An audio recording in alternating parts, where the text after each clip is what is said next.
Ganga versus मंगा।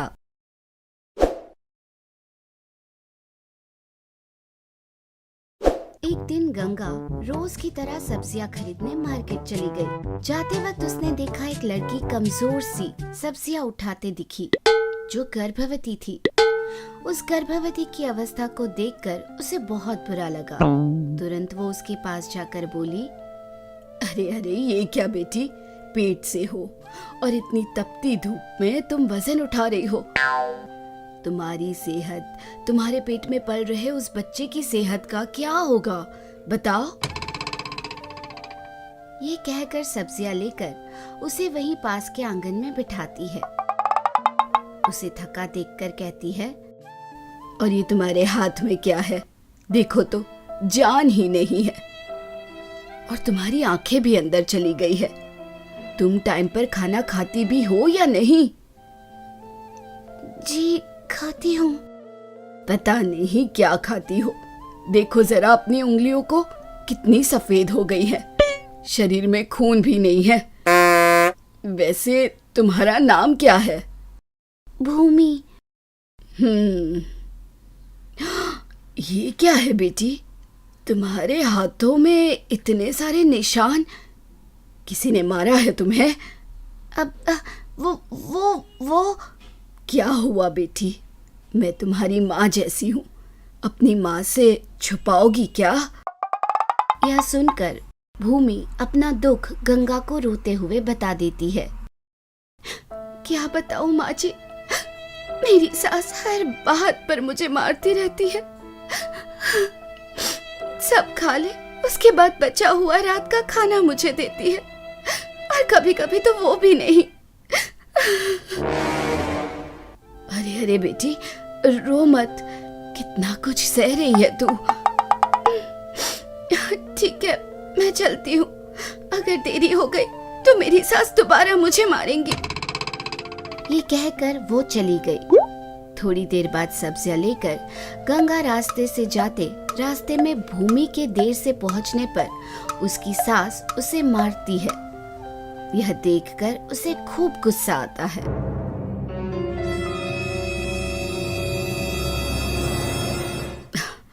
ये इंसान है कि जानवर, एक गर्भवती लड़की होने के बाद भी उसे ऐसे पीट रही है।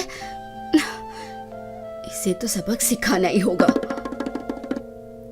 भूमि को पीटने के बाद भूमि की सास भूमि से कहती है, अजी सुन, मेरे वापस आने तक सारे बर्तन धुल कर हो जाने चाहिए, सारे कपड़े भी धुल जाने चाहिए, वरना वो बेल्ट दिख रही है ना। कहकर आराम से पंखे के नीचे बैठकर टीवी देखती है। भूमि कुछ तो कर नहीं सकती, वो बर्तन मांजने लगती है। तब गंगा वहां पहुंच जाती है और भूमि को देखकर कहती है, अरे अरे, ये सब क्या है बेटी, तुम पेट से हो और इतना सब कुछ कर रही हो, तुम उठो, ये सब मैं देख लूंगी। नहीं नहीं माँ जी, आप क्यों तकलीफ करती हैं? अरे ऐसे क्यों कह रही हो, मेरी बेटी होती तो क्या मैं ये सब नहीं करती? चलो चुपचाप वहां कुर्सी पर बैठ जाओ। गंगा हाथ घुमाकर एक मैजिक करती है और तुरंत बर्तनों और घर के कपड़ों में जान आ जाती है। वो अपने आप धुलने लगते हैं। फ्रिज में रखे एप्पल, किचन में रखा चाकू भूमि के पास आकर एप्पल काट कर भूमि को खिलाने लगती है। झाड़ू अपने आप ही घर को साफ करने लगता है। इस तरह गंगा अपने मैजिक से पूरे घर को चकाचक कर देती है। तब भूमि की सास भूमि को कुर्सी में बैठकर एप्पल खाते हुए देखकर जल जाती है और भूमि से कहती है, आहा महारानी, घर साफ करने को कहा तो तू तो आराम से सेब खाए जा रही है। अब नहीं सासू माँ, मैंने पूरा घर साफ कर दिया है, आप खुद देख लीजिए। मुझे उल्टा जवाब देती है, ऐसे नहीं सुनेगी तू। बेल्ट कहाँ है? कहकर बेल्ट से मारने जाती है। no! पर उस बेल्ट में जान आ जाती है। वो उल्टा उसे ही पीटना शुरू कर देता है। पूरे घर में भगा भगा कर खूब मारता है। मार खाकर वह चिल्लाना शुरू करती है और पूरे घर में चिल्लाते हुए दौड़ती रहती है। हाय रे, हे भगवान, कोई बचा लो मुझे। आई, ओहो। चिल्लाते चिल्लाते पूरे घर में दौड़ने लगती है। उसे पीट पीट कर बेल्ट भी टूट जाता है। उससे सास की जान में जान आती है। बच गई रे, बच गई। भगवान, अच्छा हुआ जो ये बेल्ट टूट गया। हाय। तभी वहां पड़ी एक लकड़ी में जान आ जाती है। वो लकड़ी भी सास को मारने लगती है। वो फिर से डर के मारे भागना शुरू करती है। इससे तो अच्छा वो बेल्ट ही था, वो तो सिर्फ मार रहा था। आए, ओह, ये तो हड्डियां भी तोड़ रही है। ऐसे कहते हुए भागते भागते वो थक कर कुर्सी में बैठ जाती है। तब उस कुर्सी में भी जान आ जाती है। वो उसे हवा में उठाकर नीचे फेंक देती है। उसके बाद लकड़ी और कुर्सी दोनों मिलकर उसे पीटने लगते हैं। दौड़ दौड़ कर सास थक जाती है। प्यास लगने पर पानी पीने के लिए ग्लास उठाती है। ग्लास में भी जान आ जाती है और वो सास के मुंह पर पानी मारती है। तब वो रोने लगती है। अरे भगवान, ये क्या हो रहा है, ये क्या हो रहा है। इसे देखकर भूमि सास को पानी देती है।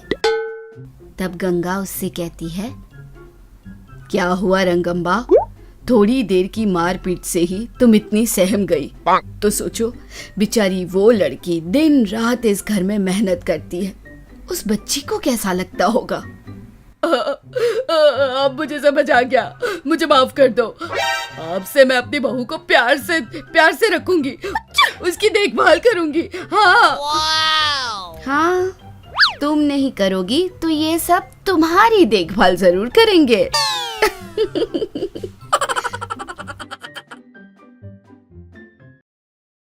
ज्यादा सोना पाने की लालच में गंगा आखिर पुलिस स्टेशन जाते जाते बच गई। अगर आपने वो एपिसोड मिस किया है तो नीचे लिंक पर क्लिक करके उस एपिसोड का मजा ले। लालची बहू जादुई अतार। एक दिन मंगा की दूर की रिश्तेदार उसे देखने आई। सरला, कितने दिन हुए तुम्हें देखकर, सब ठीक? सरला ने खूब रोना शुरू कर दिया। आपको कुछ नहीं पता मौसी, मेरे पति। कहकर वह खूब रोने लगी। वह सुनकर गंगा ने कहा, अरे ये तो सरला की आवाज की तरह है। कहकर वह दरवाजे से झांक कर देखने लगी। अरे अरे, छोटी बच्ची की तरह क्यों रो रही हो? क्या हुआ मुझे बता, मैं हूं ना। ना ना ना, मत रो। सरला अपनी आंखों से आंसू पोंछते हुए, मेरे पति दिन रात पीते हैं, उतना ही नहीं बल्कि मुझे बहुत मारते हैं। बहुत दिनों से ऐसा कर रहे हैं मौसी। कितनी दवाइयाँ इस्तेमाल की, कितने भगवानों से मन्नत मांगी, फिर भी कुछ नहीं हुआ। मुझसे और नहीं होता, आप ही कुछ मदद कीजिए मौसी। कुछ दवा दे सकती हो तो बताओ, या कुछ जादू कर सकती हो तो करो, जिससे वो शराब पीना छोड़ दे और मेरी बात माने। कुछ ऐसा करो और पुण्य कमाओ माँ से। कहकर मदद मांगने लगी। चुप हो जाओ, चुप हो जाओ। इतनी सी बात थी और तुम इतना परेशान हो रही थी। जरा ठहरो, तुम्हारे पति को रास्ते में लाने की तरकीब बताती हूँ। कहकर चली गई। उसके पुराने बक्से से एक इत्तर की डब्बी निकाली। गंगा ये सब छुपकर देख रही थी। वो इत्तर की डब्बी उसने सरला को दिखाई। ये लो सरला, ये जादुई इत्तर है। ये इत्तर की सुगंध अगर तुम्हारे पति सूंघेंगे तो तुम्हारी हर बात मानेंगे, तुम्हारे पीछे ही घूमेंगे और शराब को तो पूछो ही मत, छोड़ देंगे। कहकर इत्तर की डब्बी को एक बक्से में डालकर सरला को दे दी। वैसे मैं बोलना भूल गई, इसका असर सिर्फ 12 घंटे ही रहेगा। और हाँ, इसे सिर्फ दिन में एक बार ही इस्तेमाल कर सकते हैं। और एक जरूरी बात, अगर गलती से भी ये इत्र की डब्बी फूट गई तो इसका असर खत्म हो जाएगा। कहकर उसे सावधान किया। गंगा खामोशी से ये सब कुछ देख रही थी। इसे किसी पर भी इस्तेमाल करने पर वो हमारी बात मान लेते हैं, और वो भी हर एक बात। इसे तो किसी भी हालत में हासिल करना होगा। तुम्हें कैसे धन्यवाद कहूँ, मुझे समझ ही नहीं आ रहा। ठीक है मौसी, मैं चलती हूँ। गंगा उसके जाते ही जल्दी जल्दी उठकर बाहर आई। क्या बात है भाभी, बहुत दिनों बाद हमारे घर आई हो। नाश्ता तो करके जाओ। सिर्फ 10 मिनट रुको, मैं तुम्हारे लिए गर्मा गर्म खाना बनाती हूँ, खा कर ही जाना। हाँ, वह कहने लगी। खाना खिलाते वक्त सरला के पास की डब्बी निकालकर दूसरी डब्बी को उसकी जगह रख दिया। सरला को इसकी खबर नहीं थी। उसकी बदली हुई डब्बी ही लेकर वह अपने घर चली गई। दूसरे दिन सुबह अपनी सासू माँ के उठने पर गंगा ने उस इत्र को उन पे छिनका। अचानक मंगा की आंखें बड़ी हो गई और वो गंगा की तरफ देखती ही रह गई। सासू माँ, जाकर मेरे स्नान के लिए पानी तो ले आओ, उसने कहा। उस जादू के प्रभाव से मंगा जाकर कुएं से पानी सेंध कर बकेट भर पानी लेकर आई। अरे, मेरी सासू माँ तो बहुत अच्छा काम कर लेती है।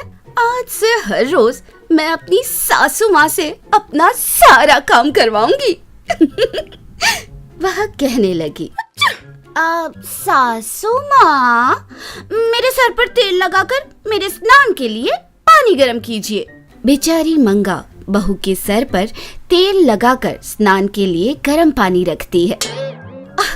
ये लो सासू माँ, जब तक मैं नहाकर आऊँ ना, आप खाना बना देना। बदली हुई इत्र की डब्बी लेकर सरला उसका इस्तेमाल अपने पति पर करती है, पर कुछ भी असर नहीं होता। हर बार की तरह वो इस बार भी अपने पति की मार खाकर मंगा के घर गई। जब मंगा अपने घर के सामने रंगोली डालते हुए दिखाई दी। मौसी, आपने जो इत्र की डब्बी दी थी उसका तो कुछ भी असर नहीं हुआ। मैंने अपने पति पर इस इत्र का इस्तेमाल किया और इसका असर भी नहीं हुआ। उन्होंने मुझे खूब मारा। वो सब छोड़िए, मगर आप बहू के होने पर आप ये सब काम क्यों कर रही हैं? क्या कहा तुमने? बहू मतलब कौन? हाँ, कौन? मतलब हमारे घर की लक्ष्मी। वैसे लक्ष्मी से मैं काम करवाऊं, आंखें फूट जाएंगी, मंगा कहने लगी। हैं? ये क्या था? मौसी ऐसे बात क्यों कर रही है? क्या हुआ मौसी को? कहकर वह सोचने लगी। इस बीच में गंगा के चीखने की आवाज सुनाई दी।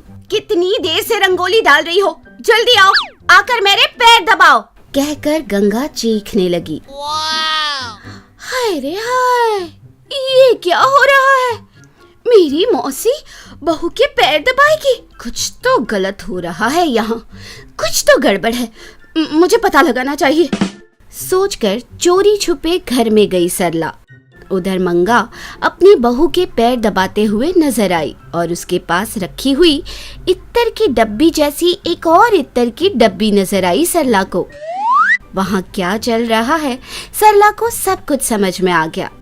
हाय, मेरी ननंद, इसका मतलब मेरी मौसी ने मुझे जो इत्र दिया था उसके काम ना करने की वजह ये थी। असल इत्र की डब्बी तुम लेकर डब्बी बदल कर नकली इत्र मुझे दिया ना तुमने। अभी तुम्हें सबक सिखाती हूँ। कहकर असली इत्र की डब्बी की जगह नकली इत्र रखकर वह चली गई। इत्र का असर खत्म हो ही रहा था कि सारी बात आकर उसने मंगा से कह दी। अच्छा बहू, तो ऐसा करोगी तुम? पूरा शरीर तोड़ दिया मेरा। अब बताती हूँ, अब दिखाती हूँ तमाशा। कहकर वह चली गई। दूसरे दिन बहू ने उन पर इत्र छिड़का।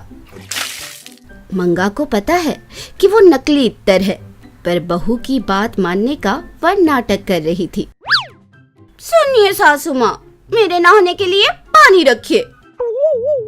मंगा जानबूझकर बहू के सर पर तेल लगाकर कहकर उसके बाल पकड़कर जोर से उसे हिलाने लगी। हाय मेरे बाल सासू माँ, बाल! गंगा चिल्लाने लगी। तभी सासू माँ ने गरम गरम पानी उस पर डाल दिया। हाय गरम पानी, मैं जल गई, गरम पानी! दोपहर के समय सुनिए सासू माँ, खाना और सब्जी बना देना। मंगा नाटक करते हुए सब्जी में मिर्च डाल देती है। हाँ बेटा, मैं तुझे अपने हाथ से खिलाती हूँ। वैसे तो है ना, बहुत ही शर्माती है, पेट भरकर खाती ही नहीं।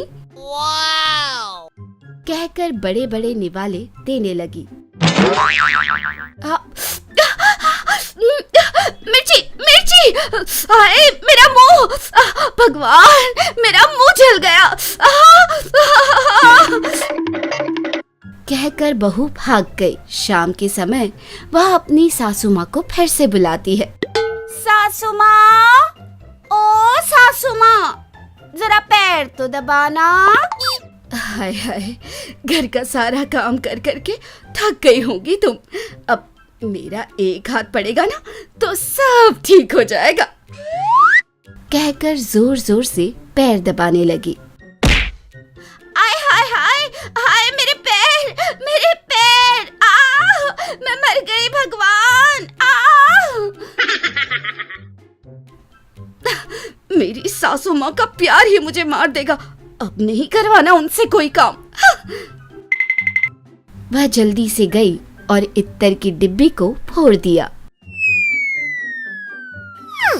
ये देखकर मंगा वापस पहले की तरह बात करने लगी। अच्छा हुआ सासू माँ पहले की तरह बन गई, आगे से ऐसा कुछ नहीं करूंगी। बहू को सबक सिखाने पर मंगा खुश हो जाती है। कुछ दिन बाद सरला उनसे मिलने आती है। मौसी, तुम्हारी वजह से मेरे पति ने पीना छोड़ दिया है, मेरी बात भी सुनते हैं। तुम्हारा कैसे धन्यवाद करूं समझ ही नहीं आ रहा। अरे धन्यवाद तो मुझे कहना चाहिए। अगर तू इत्तर की डिब्बी नहीं बदलती तो आज भी मैं अपनी बहू के पैर दबाती रहती। तेरी वजह से मेरी बहू ने सही सबक सीखा। कहकर वह हंसने लगती है। बाजू में खड़ी गंगा ये सब कुछ सुन लेती है। हाँ, इसका मतलब सासू माँ, जो आपने मुझ पे गर्म पानी फेंका और खाने में मिर्ची डाली और मेरे पैर तोड़ दिए, ये सब जानबूझकर किया। आपको तो मैं बाद में देख लूंगी, अभी नहीं। उसने यह मन में सोचा। लालची बहू और जादुई किताब। एक दिन सुबह सुबह मंगा के घर के बाहर एक बड़ी सी कार आकर रुकी।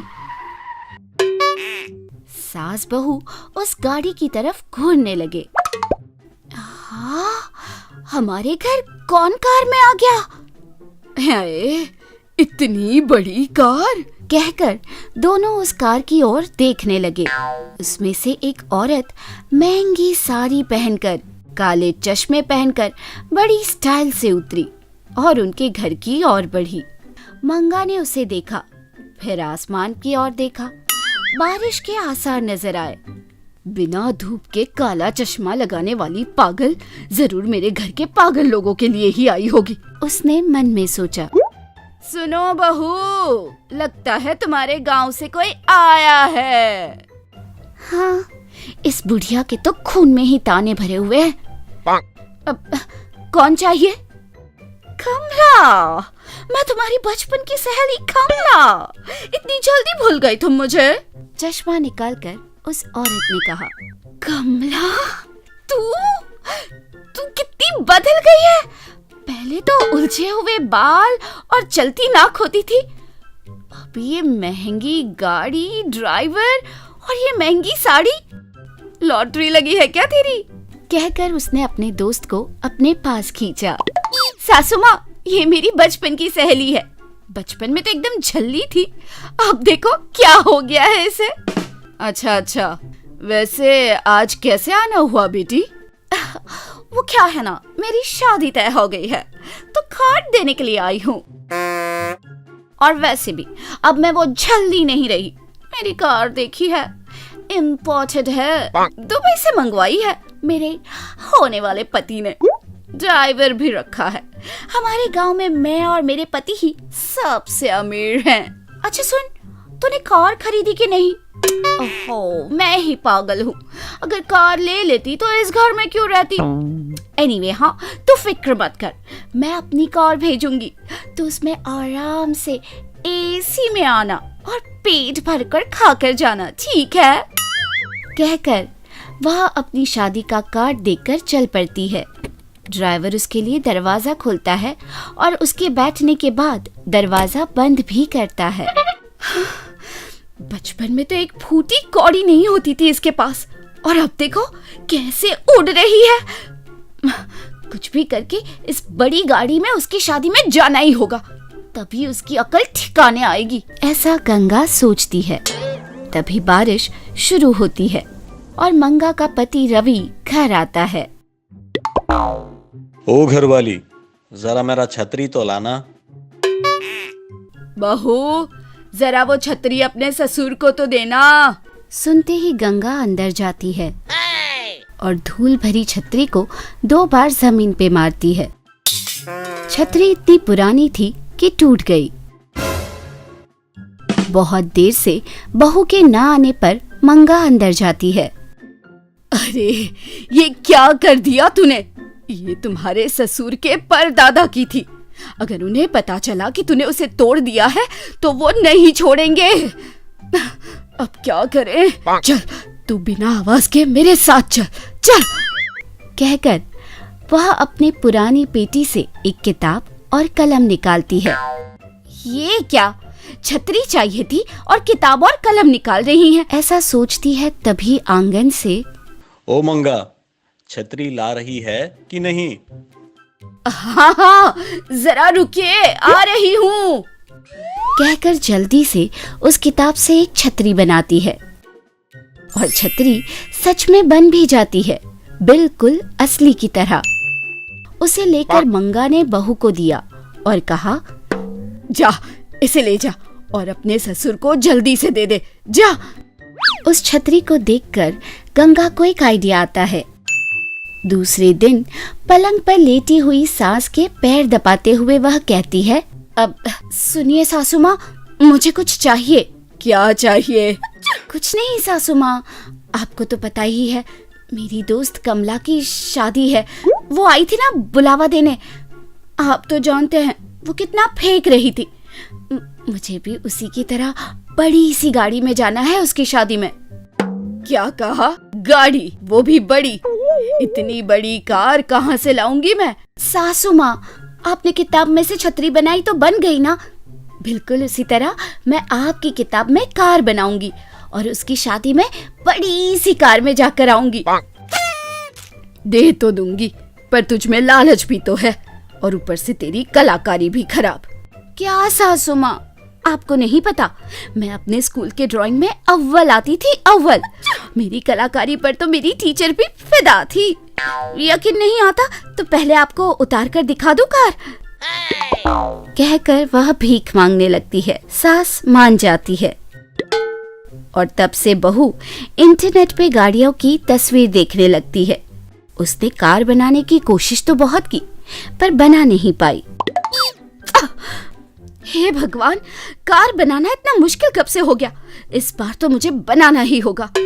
इस बार से उसने पूरी शिद्दत से एक BMW बनाना सीख लिया और मैजिक बुक में कार बनाई।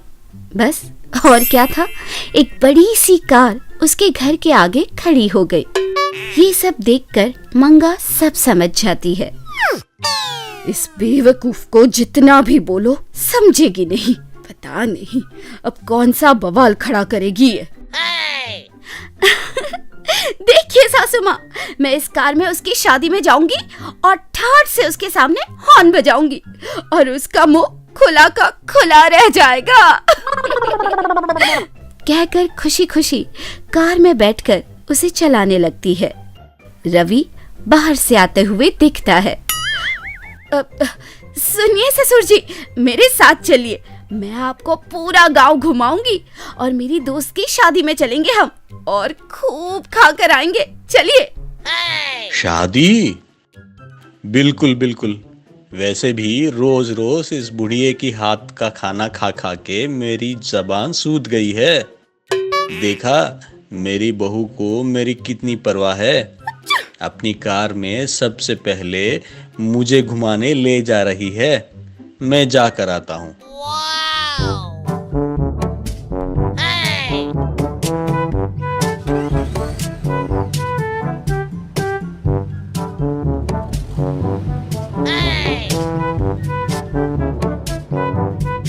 अब ससुर जी एसी चलाओ।